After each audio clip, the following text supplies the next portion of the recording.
Recently, an old friend messaged me saying that he watches my investing videos, and he asked me for help on setting up a portfolio. Then I got excited and information overloaded him, and he ghosted me. This actually happened before with two other friends too. So I noticed a pattern. They ask for help, I get excited, spew information, and they get turned off to investing. I realized I was the problem. I was making investing feel like a chore. So today, I'm giving you the tutorial I should have given my friends, a simple, no stress guide to your first portfolio. I'll even give a few example scenarios of three completely different types of investors, all while playing some sick Abiotic Factor gameplay. Now, before we get into it, I am not your financial advisor. Investing is important, but you should always do your own research. Step 1. Save an emergency fund. While I disagree with Dave Ramsey on some things, he is absolutely right here. Before even trying to invest, you have to have a little cash savings for an emergency because life happens. And how much should your emergency fund be? Well, that's up to you to decide. If you listen to Dave Ramsey, it's 3 months or so of living expenses.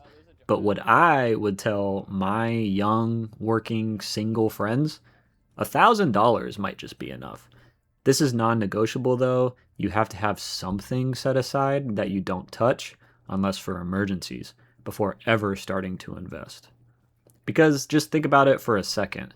If you're invested but have no cash savings and say your car breaks down, well, you'll either have to sell some stocks or go into debt to pay for that expense.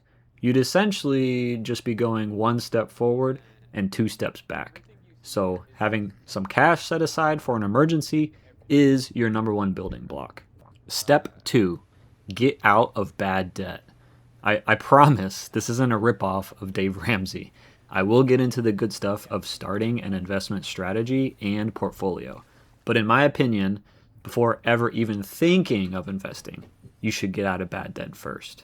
Now, what is bad debt? To me, bad debt is anything with a high interest rate. I would define a high interest rate as double digits, so mostly like credit card debt or some personal loans or even some auto loans could have high interest rates in the double digits. Basically, if you have any bad debt, I'm sorry, this might cost me some precious average view duration, but you should save this video, focus on paying that off first, then come back and finish the rest of this video. Wink, wink. Step 3, build your strategy.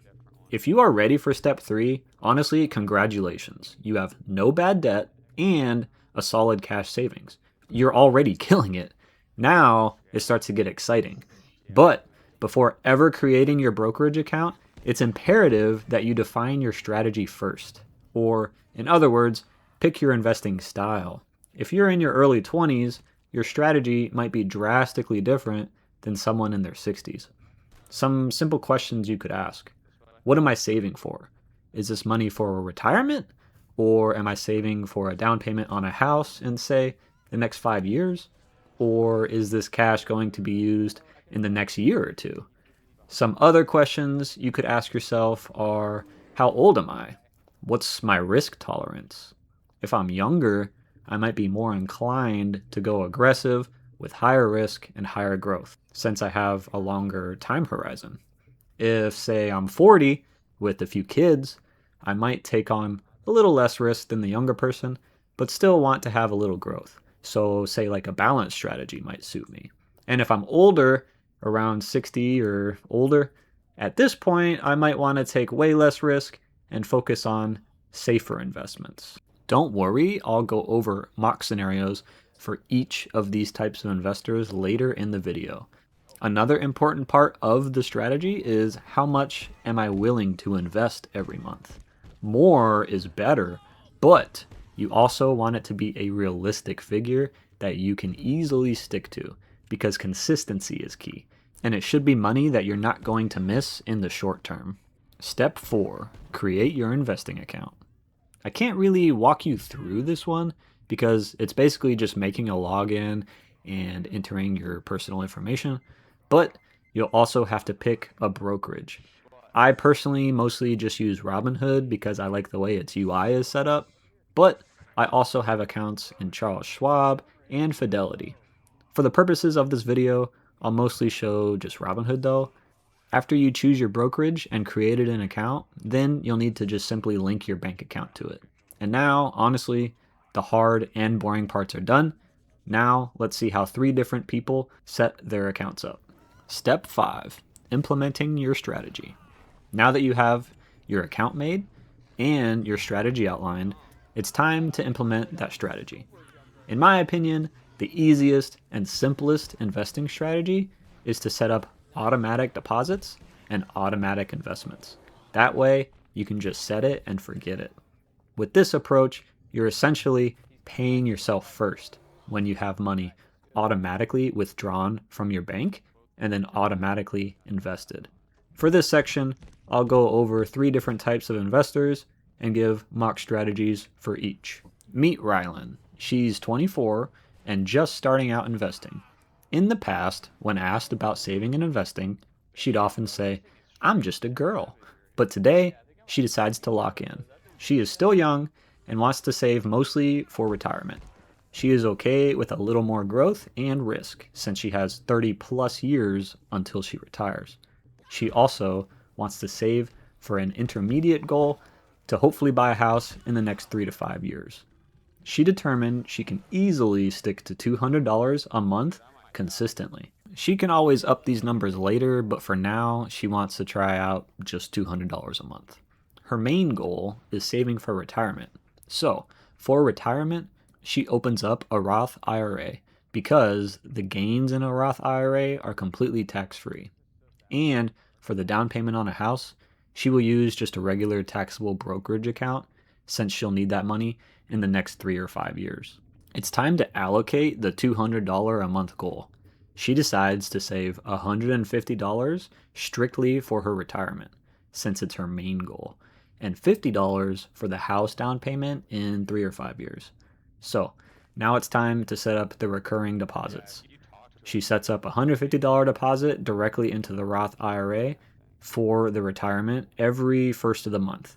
Then another recurring deposit of $50 into the taxable brokerage. Now the accounts are set to automatically withdraw the money from her bank account on the first of each month, and it's time to allocate her investments automatically as well. After doing some quick basic research, she decides on 2 funds for the Roth retirement account. Since it is purely for the long term of 30 plus years, she decides on the growth fund, SCHG, and the dividend fund, SCHD. These virtually have 0 overlap and offer plenty of growth and diversification. She wants to lean towards growth here, so she decides to set up auto buys of $100 into SCHG, which is the growth one, every month, and $50 into SCHD, which is the safer one. This way, most of it is into growth, but she has a little stability and diversification from the heavy growth fund. Then for her taxable brokerage, which is mostly saving for her down payment on a house, since this is an intermediate goal, she decides investing in something on the safer or slightly more balanced end. She could do something like SCHD, but let's just say she wants to diversify from SCHD since she's already investing into it in her retirement account. A good fund she could choose here would be VT. It offers better growth potential than SCHD, but is also safer than SCHG. It also has a little diversification outside of the United States. She sets up an automatic $50 buy of VT every month, and now she calls it a day. Now the process is automated and simplified for her. She can always go back and up these numbers later if she wishes to invest more. But for now, let's look at our second example. Meet Philip. Philip is 40 years old. He has a good income and 2 kids in their teen years. He actually has a good retirement account through his work, but he has no other investments. And by the time his kids move out, he'll figure he'll be around 48 or so years old with a paid off house. And he's thinking he'd love to have money to travel the world with his wife. And since he already has a good retirement account, he decides to just set up a traditional brokerage. He has a lot of expendable money to save for his intermediate goal of traveling the world in, say, 8 or so years. He decides to auto deposit $500 monthly into the brokerage. And since this is an intermediate goal, he wants to go with a balanced strategy that slightly tilts towards the safer end. Philip decides to allocate $300 into SCHD monthly. And after researching SCHD's holdings, he decides to pick some individual stocks. He likes McDonald's and researched that McDonald's isn't in SCHD at all. So he sets up a $50 auto buy of McDonald's stock every single month. And now that leaves him with $150 still to play with. He could go into some growth funds or pick some individual stocks. He decides to do a $50 auto buy into the growth fund QQQ, which doesn't have McDonald's in it. It is a higher risk and higher growth fund, but a $50 buy is a small allocation of his $500 monthly deposit. Now he has $100 left to decide on.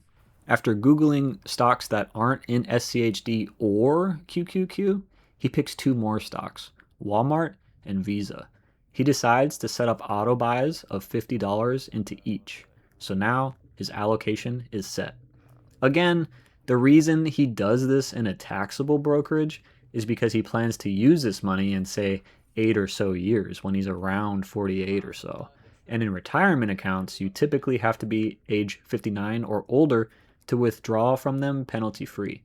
Plus, he already has a good retirement account through his work. Now let's check our last example. Meet Don. Don is 60 years old. He is still working, but hopes to retire in the next 5 years at age 65. He has a good enough salary and actually has a decent savings account and not many bills.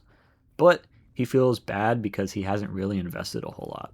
The one time he did invest was actually the dot-com bubble, and he lost almost everything. So he has been turned off to investing and mostly just held cash in a savings account. He does have a decent retirement account through his employer, but after checking that, plus his potential Social Security, he is actually worried it won't be enough for retirement. Since Don is older, he wants a strategy on the safer end, just trying to mostly protect the cash he has for his retirement in a few years. He decides to open up a Roth IRA, and since he is older, he can contribute a little more to a Roth with his catch-up contribution.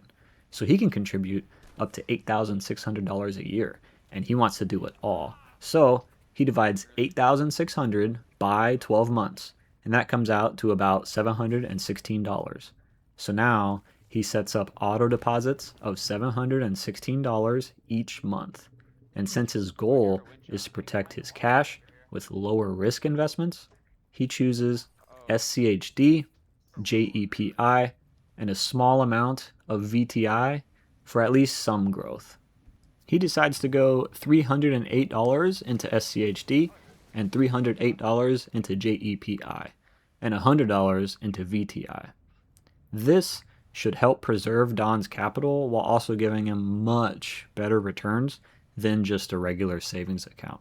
Plus, in 5 years, the dividends could help him in his retirement, all tax-free. These are just random specific examples of people implementing their strategies. But in my opinion, automating investing is the easiest way to go. Some people call it the ABB method or always be buying, but setting a realistic goal and implementing a strategy, then automating that strategy is the best way to invest, in my opinion. I personally do this, plus I'll quote-unquote actively invest when it's time to buy dips during market crashes or buy something when I have a little extra money. But consistent automation of good investments is the backbone of my investing strategy. Step 6, actually sticking with it. It's easy to say you're going to invest, and it's easy to start investing, as you can see. But the hard part is actually sticking with it consistently. I really have heard people in my life say the volatility scares them, or that investing is like gambling. You don't know when it'll be up or down. And while that's technically true, investing can be volatile and it can be up or down.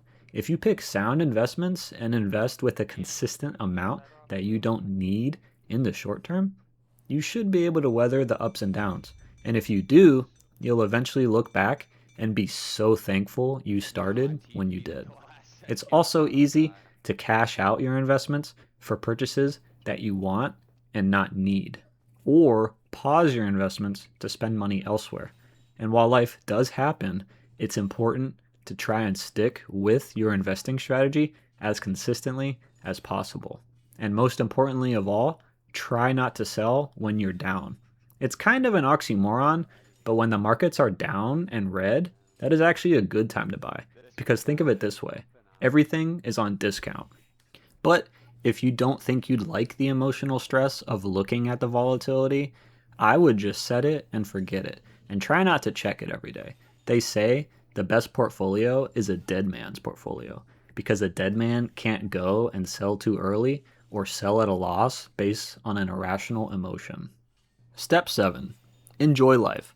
Now that you have no bad debt, you have an emergency cash savings, and you outlined, implemented, and automated a solid investing strategy, don't stress about it. Sure, there will be ups and there will be downs, but in my opinion, investing is a must. And you just simply doing what you're doing, you'll be better off for it. Now, go and enjoy life. Don't check the stocks every day and stress a little bit less about your finances because you got this. Now, what would you do if you were Rylan, Philip, or Don? That's all I got for you guys. Thank you for watching to this point, and I hope you have a great day.